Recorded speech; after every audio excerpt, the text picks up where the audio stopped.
In 1987, when I was collaborating with Blair Brennan, we decided we wanted to do a dance about white people on the land. And I can't remember how I met him, but I was introduced to Lyle Trottier, who was a grass dancer. And he certainly, through that collaboration with him, informed me a lot about dancing in Indigenous cultures and its connection to spirituality. And it was shortly after that time that I met my guest, Lewis Cardinal, who, of course, has had an amazing career in Alberta and specifically in Edmonton in regard to politics, social justice, yes, indigeneity, and as well, Lewis is a dancer because Lewis has participated in Northern Cree Sundances. Yes. 3 years ago, I was one of two people invited out to the Sundances just west of the city at Enoch. I walked into a series of circles. On the outer circle were tents, teepees, motorhomes, where people were staying for the 4 days of the ritual. And there was then a space in which some dance occurred, and then we came to an arbor which shimmered with the leaves of the trees that had been cut down to make the arbor. And it was actually a double arbor because inside it was another arbor where the wall went up to maybe a little above waist height. And in the center was the tree of life. Yeah. And there was fire, there was drumming, and what I came to realize, which was crucial for the ritual about to take place, there was singing. Yes. And over those 4 days, I had the honor of being introduced to Northern Cree Sundances. I can say that that changed how I feel about dance and how I feel about dancing. Lewis, I know that you have participated in Sundances. You do them. Yes.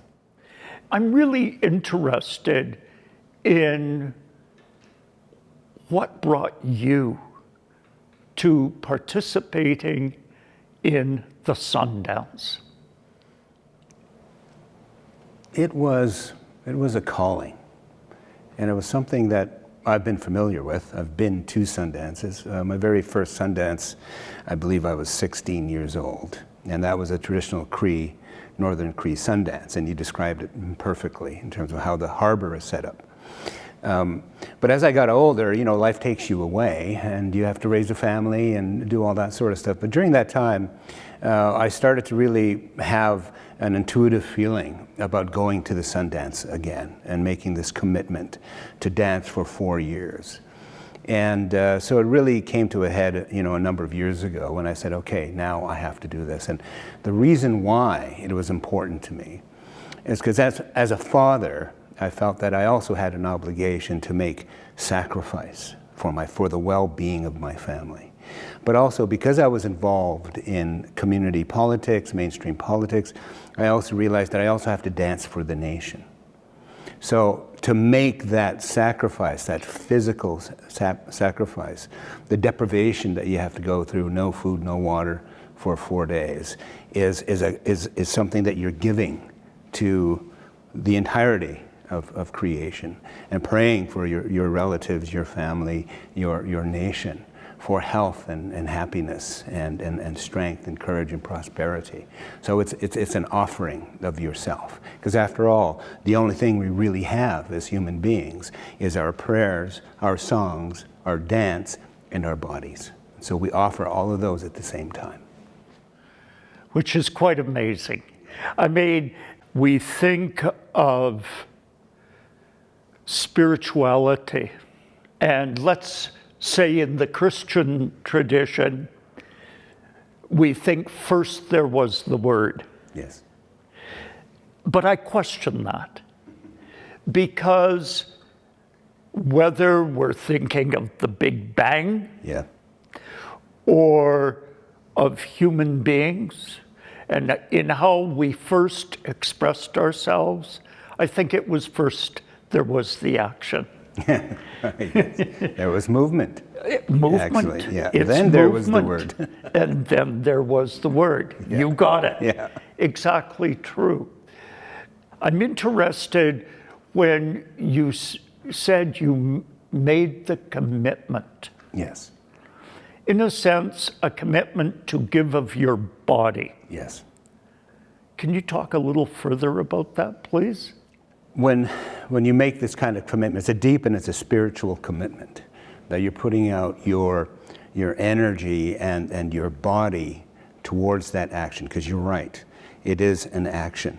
And within our traditions and indigenous languages, words, the language is a action-driven language. So it's verb-based, right?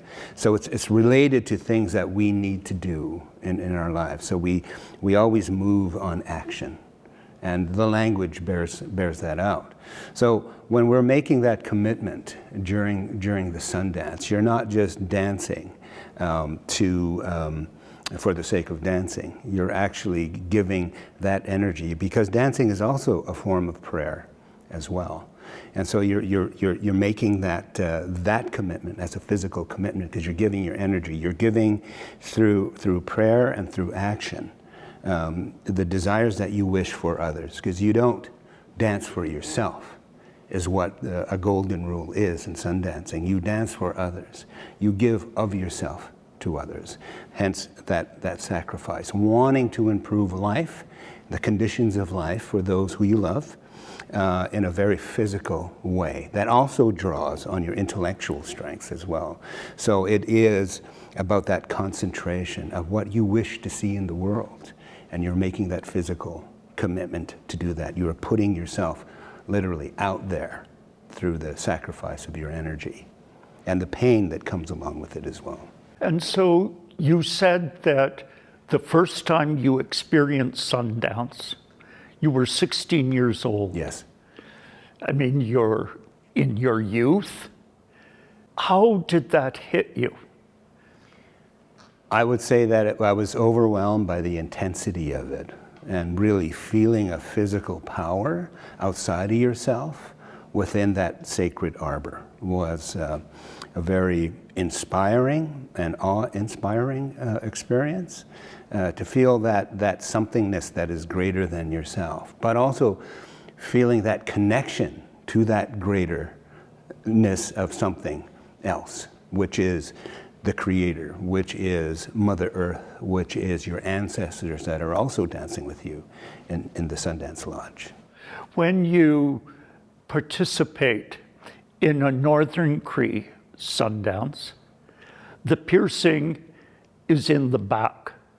It depends on who is running the Sundance. Okay. The Northern Cree traditions, the traditions that the Cree brought here a couple 300 years ago or so, which was inspired by the Sioux as well, was that it was called a thirst dance, because it wasn't called a Sundance, it was called a thirst dance. So it was a bit different, but it was still a Sundance, but it was a thirst because there was no water or anything like that. And you go from sunup to sundown And in northern Alberta, that could be a long time. In the summer, it's a very long time. That's why I wish I was in the United States during Sundance. But so that's that sacrifice. Because what's interesting in Sundance is that it's not the lack of food; it is the water. That is the thirst is really incredible and quite unbearable for a lot of people. But that's the sacrifice that you move through. So with that Sundance, and I also Sundanced in what was called a Sioux tradition buffalo Sundance, which was interesting because it's different from the Northern Cree Sundance where you're dancing in one spot. But in this, you dance in one spot, but then they call the herd. So all the dancers come out and they line up in lines, and then they dance at each of the direction points as a buffalo herd. Which is something that's really unifying because it brings you together into that community, and that herd looks after itself, and that commitment that you're making together, for a better world is there as well. Now, the ceremony that I was at, Lewis, I mentioned that there was an inner wall. Yes. In the arbor, and let's say about waist height, maybe a little higher. And whenever the singing began, dancers in that circle would stand, and on one side were women, and on the other side men. That's right. And they would dance. Yes. Through the song. The song ended, and they would lie down on the earth. Mm-hmm. Another song began. That's right. They would stand. Each of them seemed to have a whistle in their mouth, which I understand is an eagle bone. Yes, it is, yeah. And they would blow through it as they're dancing, and I found it's not a big sound, but it's quite a shrill sound. It is, yeah. It's a wind sound. Yes. For sure. And of course, the men were holding eagle feathers. Yes, yes. Can you tell me, please, more about that action in the spiritual sense that you're talking of?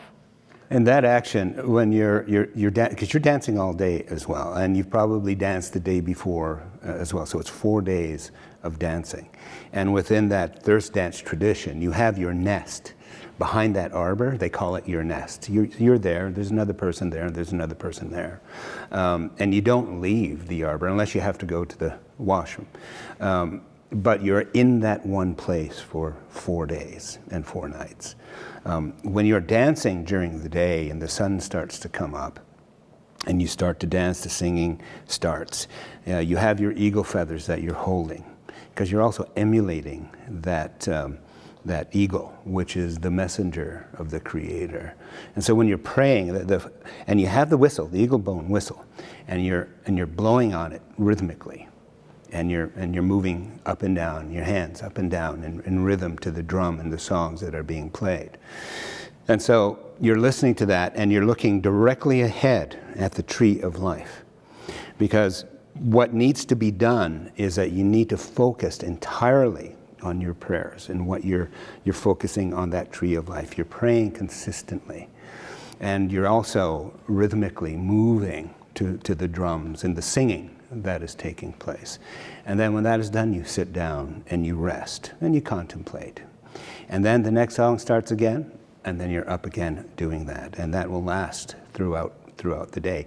And while it doesn't seem to be a lot of exertion to one song, but after a day of doing that, after 4 days of after doing 4 that. days, you can barely stand, and it really does come to that sometimes. But yes, but you push yourself as far as you can go to continue to make that sacrifice, because it's all about sacrifice.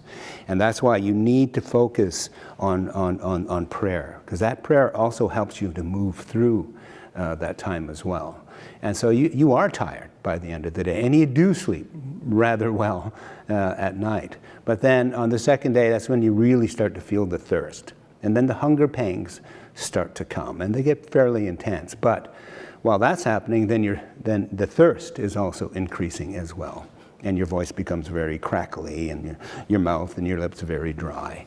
But you're still focused on the prayer, because you are then placing yourself into rhythm with Mother Earth, into rhythm with everyone in that ceremony, to create that possibility, that sacrifice for whatever it is that you may be praying for. A sick one in your family, people at work, the work that you do, you're making that energy, you're putting it out into the universe as well.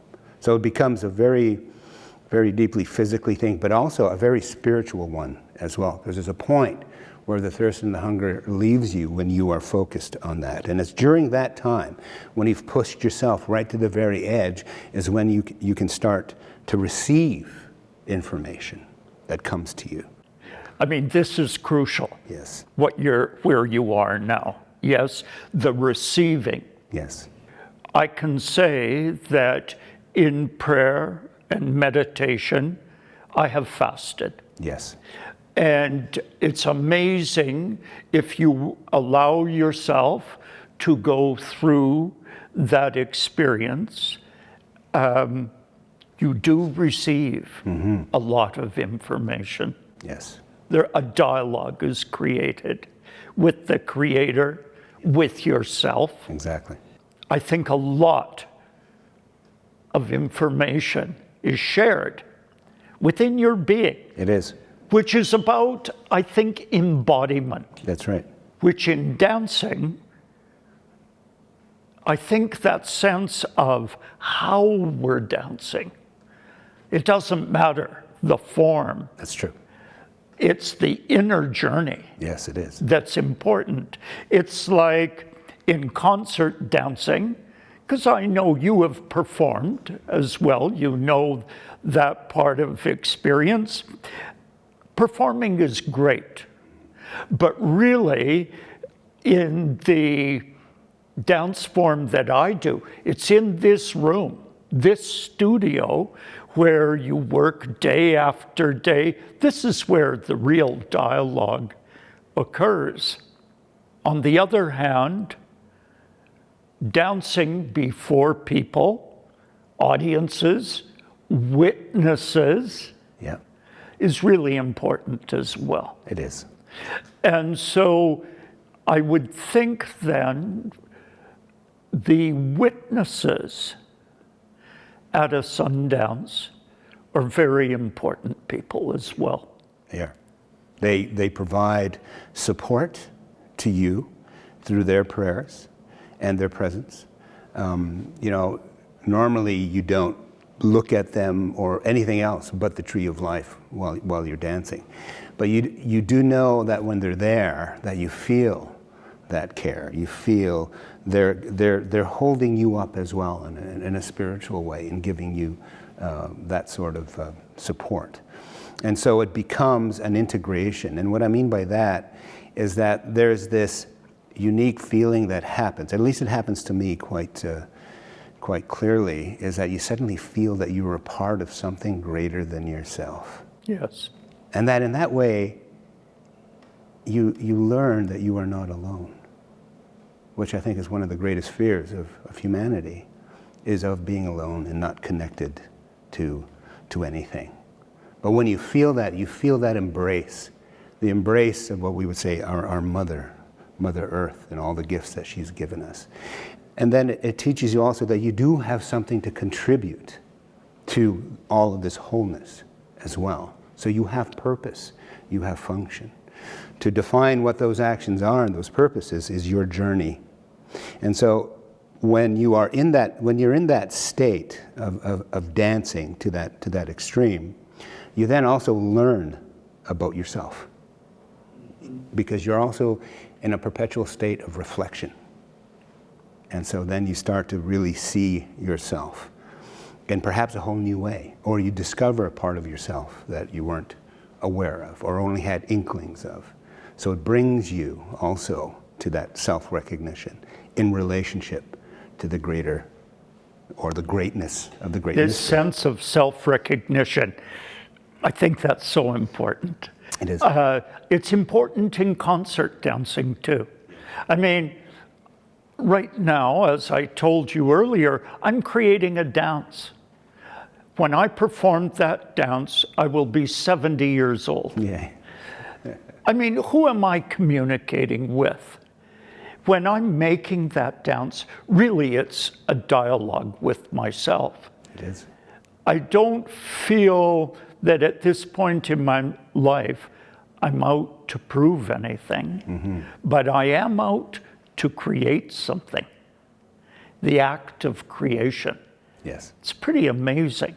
It is. And it's amazing that we can join to that in dancing. Yeah. Earlier, you mentioned the buffalo dance, Yes. because I think you have participated in buffalo Yes. dances. Can you talk a bit about that Well, and its absolutely. place in the Sundance? You know, the buffalo is a very powerful animal, obviously, to indigenous people all over North America. The buffalo ranged all the way from Alaska down to Mexico, all the way from the Pacific Ocean to the Atlantic Ocean. They were everywhere. That's why Buffalo, New York is called Buffalo, New York, because there were buffalo there, right? And where I come from in northern Alberta, we had the bison athabasca, also known as the woodland buffalo, which was a larger buffalo than the plains buffalo that was here. So they became a sustenance for us and for their life. And prior to us taking the life of a buffalo, we would go into ceremony and speak with the spirit of the animal in order to give its life to help us survive. So it became a very close and spiritual relationship. It wasn't just the act of going out to hunt, but it was the act of going out and asking for sustenance. And then in return, we also provide prayer and our responsibility and stewardship in living on the land. For me, I was given my Cree name, which is Sipigo Gisik, which in Cree means blue sky, through ceremony with elders. And the elders had connected with the other side of reality, where an old woman came forward and said, I want to give this young man my name, Blue Sky. And he will work in life to build bridges between people who don't understand each other. But also, along with that name, the buffalo came and said, I will walk with this young man, the old buffalo. So the elders were telling me that whenever you walk through life now with this name, Blue Sky, and you see the buffalo near you, you are on your right path. And so when I heard about the Buffalo Sundance, I knew that that's where I had to go to continue that relationship with that buffalo spirit. And so the Sundance, when it came here, I knew that that's where I wanted to be, in that sort of Sundance. I've been to other Sundances, but this one was different and unique, and specifically called the Buffalo Sundance, which followed a Sioux tradition. But it's quite unique in how it's presented, when you have all of the dancers dancing together at certain times and moving clockwise, and in rhythm and in unison. It's really quite, for me, it was just fulfilling. It was very deeply fulfilling. It made me feel again that I was a part of something greater than myself. Now, is the buffalo dance in the arbor? Yes, it is. Yes. Around the fire, then, and the tree of the life. tree. Yes, exactly. And the arbor is a bit larger than other Sundance arbors, because you have a larger group of people moving around in the Sundance. It's my understanding that in the buffalo dance, skulls Yes. of the buffalo are dragged Yes. by the dancers. That's right. And it's all of the choice to pierce is up to the individual, and how they pierce is also up to the individual. And you usually come to that conclusion, or to make that decision if you will pierce or not, through your own knowing, your own way of connection. Oh. When I went to my first Buffalo Sundance, I said, well, I'm not going to pierce, you know. And after I had danced and it came to that time, I realized that this is something I need to do. I need to make that extra sacrifice And that's what I wanted to do. So it became without a question, and it just felt right, and so I pierced. And then when it came to the buffalo skulls, I decided to make that sacrifice as well, because it came to me, again, that close relationship with the buffalo as my guardian spirit. And so I wanted to make that sacrifice. So when you pull the buffalo skulls, they're put into 2 rows. But you can pull anywhere from 1 buffalo skull to 12 if you wanted. But it's all up to you. And it's not about competition. It's about giving. And so when you start to think about competition or how much you want to show your manliness or your warriorness by pulling, so you're not thinking in the right way, and you're not honestly approaching it the way that you need to do.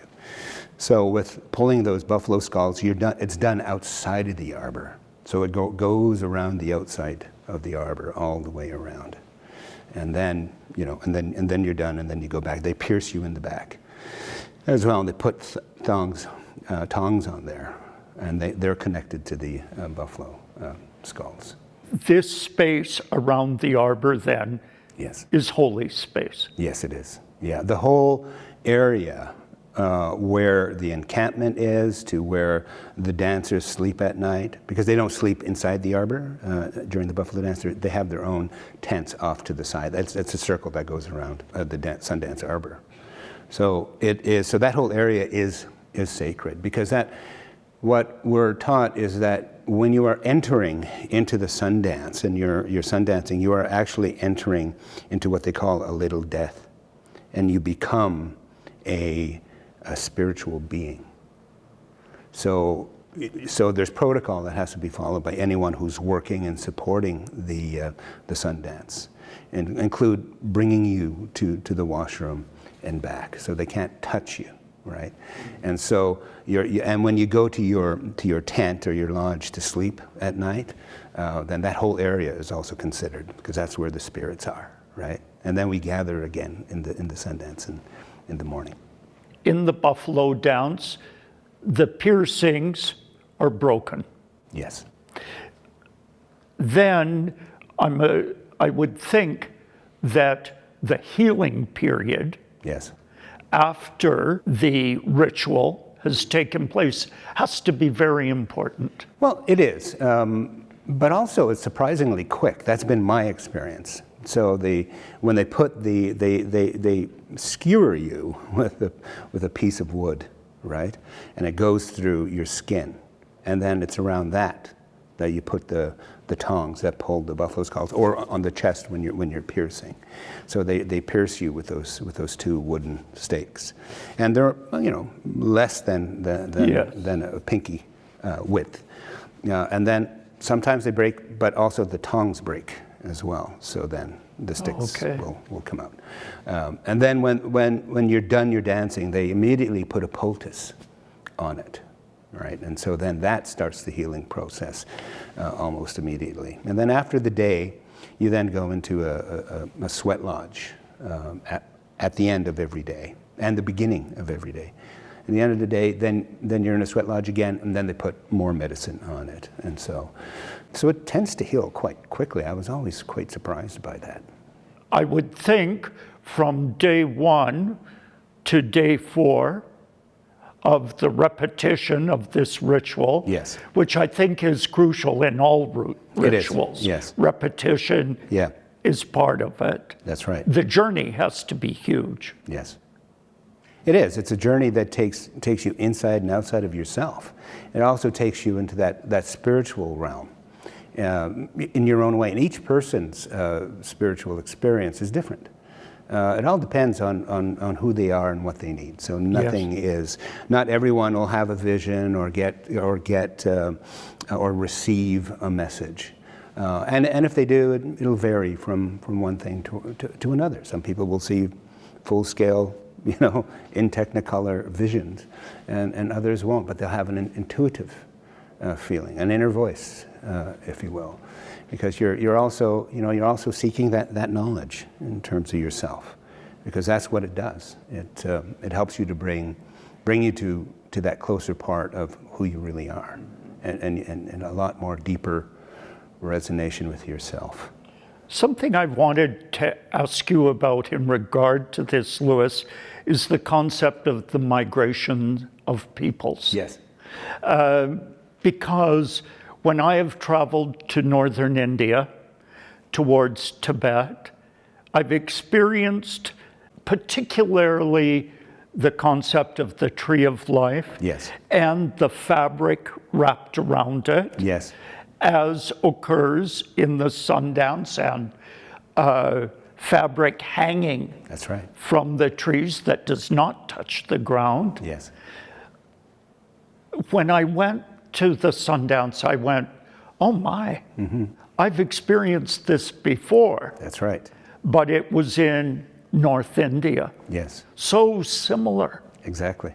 So we're talking really about the migrations of peoples Yeah. through time.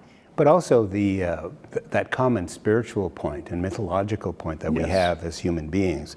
The tree of life pops up in all cultures.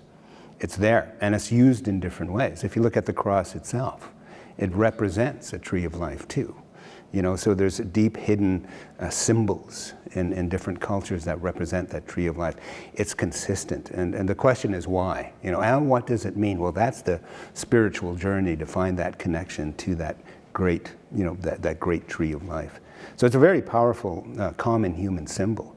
Also, had a chance to meet the Ninets of northern Russia, the Ninets from the Otrog of the autonomous Otrog of the Ninets, which is like a province sort of thing, and past the Arctic Circle in northern Russia. And they brought me on a tour of some of their sacred sites, and they have those trees also where they make offerings, so much like our own. And the Siberian tribes as well have the very similar things. Mongolian tribes have the same thing as well. So it's all connected, and it's really fascinating to see how they express that same search for knowledge. And there we are, this connection.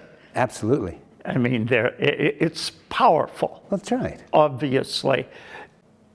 I love, I have to say, how dancing is always connected into that ritual. It is, yes. And I think it's because of how it leads people in a sense of embodiment. Exactly. That your whole body, your inner body, your skin, Yes. your relationship with yourself and with other people, That's right. it all comes into play. It does. It does. The jingle dress dance really started in the 60s. And it was a healing dance that they needed to dance to heal. And it came to a woman, a young woman, to make a dress a certain way through vision. So she did. And it was to dance and to heal. I think it was her father or her family. But then it caught on, and it became this whole new thing where in powwows there's a whole jingle dress dancing competition that's there as well. But the key is that it's healing, right? The key that it's healing for the nation, which really brings it all together again. And so it's dance, I believe, is a technology, because dance is medicine. Right? Okay. So it's a technology, it's a science, it's an art, and it's spiritual. So it has those powers behind it. I'm so glad you brought up Pow Wow dancing. And you mentioned the jingle dance, Yes. coming from the 1960s. Yeah. I think we can't underestimate the importance of Pow Wow dancing in how it's connecting people to their own culture, Yes. which for many people, through numerous circumstances surrounding colonialism, Yes. has been lost. That's right. And people are working to regain it. And then the buffalo dance, Yes. the Sundance, as part of the spiritual Yes. in culture. I mean, I'm asking you a big question here, obviously. Okay. And so if you wouldn't mind, please play with it a bit. I would love to hear your thoughts on this connection of how people reclaim their culture, of how you yourself went to the Sundance, etc. Well, and speaking of powwows, because powwow, I have a dear friend by the name of Dr. Pheasant, Karen Pheasant, and she's done her PhD dissertation on powwow. Fascinating lady, fascinating research that she's done. But understanding the power that powwows had for Indigenous people. As you know, Indigenous culture and traditions and even language was forbidden by law to be spoken and practiced from 1876 up to 1951. And if you did practice openly, any cultural practice, you'd be charged with spiritual misbehavior. And you would be fined or put in jail or removed from your First Nation or your reservation where you were from, or all three. That's how intense these things were. It's to break down the cultural fabric and structure and then replace it with another culture, which was based in European tradition. When you do that, the consequences of cultural dissonance is great. It affects people in such a profound and deep way that they lose their balance and their way of moving in the world. When powwows started, and I'm just going to generalize here because it's quite detailed, they really started particularly in the United States when Indigenous people would come together and dance for the soldiers at the fort and get some food or something like that. But also it started to become, if you were to practice your culture in any way, you had to do it in a very harmless way. Pageants were okay. So you'll see pictures here in Alberta of like Indian days that these have at Banff, and the Indian parade at the Calgary Stampede. And they used to have Indigenous parades here in Edmonton as well, led by Indigenous people wearing their Indigenous clothes. But they were given permission to do that, and to add a little spice to whatever festival they were having, that have Indigenous people come who would do their traditional dancing. So that was fine. So the powwow then became a way in which Indigenous people can still hold on to the remnants of their traditions and their songs. And so, without beknownst to the Indian agents, these songs were also medicine songs. So they were keeping components of the culture alive. So they would gather, they'd have permission to do these powwows. So it became a pageantry of powwow with different dances. Then as it moved through the last century, the 1900s, it then started to grow more into a gathering of different nations where they would have these powwow dances and they would have friendly competition amongst each other. But then again, in 1951 in Canada, then they released and removed the most stringent restrictions on Indigenous cultural expression, and it was allowed. So then the powwows really started to come back, and so did ceremonies started to make their way back, but very cautiously. So the powwow then started to grow into a celebration, a gathering of nations, where you would have dancing and drumming, and you would have food, and you have cultural things. So suddenly people were turning back to their traditions, which was also told in prophecy that it would happen. So then that became an entryway and a safe connection way for Indigenous people to step back into those traditions and begin that search to reconnect themselves to the ancient culture from wherever they came. So it was that dancing. And I used to bring friends of mine who were non-native, non-Indigenous, and some were Indigenous but never culturally connected before. I'd bring them to these powwows, and we'd be sitting in bleachers, because there's bleachers around this big arbor too, and then they would start to cry. They would start to cry because the drums started to do something to them. And a friend of mine named Dr. Lionel Kanua, he was a geneticist from Pine Ridge, he was Sioux. And he was saying that he did research, some genomic research on sound and its effect on DNA. Because he was making an assumption that tribal memory rests within the DNA strands. And what he found was that when you shoot certain frequencies of sound at the DNA, it starts to vibrate in certain ways. And it creates a certain vibration where then the rungs within, certain rungs begin to vibrate, and they send messages to the body to create certain enzymes and various things. So it becomes a technology, becomes not only a spiritual expression, but it also becomes something that can heal you. And that's why. And it's physical. That's right. And then dancing is also that. A lot of our healing ceremonies also include dancing as a part of the prescription for wellness. You know, to dance, to go to Sundances, to do various dances for your own healing. And so the powwows then have become that entranceway and have really, you know, lent a rebirth, a renaissance of Indigenous cultures and traditions that we're starting to see really explode, especially with the millennials coming up asking the hard questions, where's my culture? Well, you are a person who always puts yourself out there. I try. I mean, you do that socially and politically here in Edmonton. Yes. I mean, you've been very involved in the evolution, let's say, of Fort Edmonton Park. That's right. Recently. And I know you have thoughts about making that much more a presence Yes. in our community. What do you feel about contemporary art? Because we can only make art about who we are today. Yes. In Edmonton, where we both live, we know the growth of Indigenous communities inside the community of Edmonton is large. Very large. It's very large. Yes. And it's the presence of Indigenous people in this location is only going to increase. Exactly.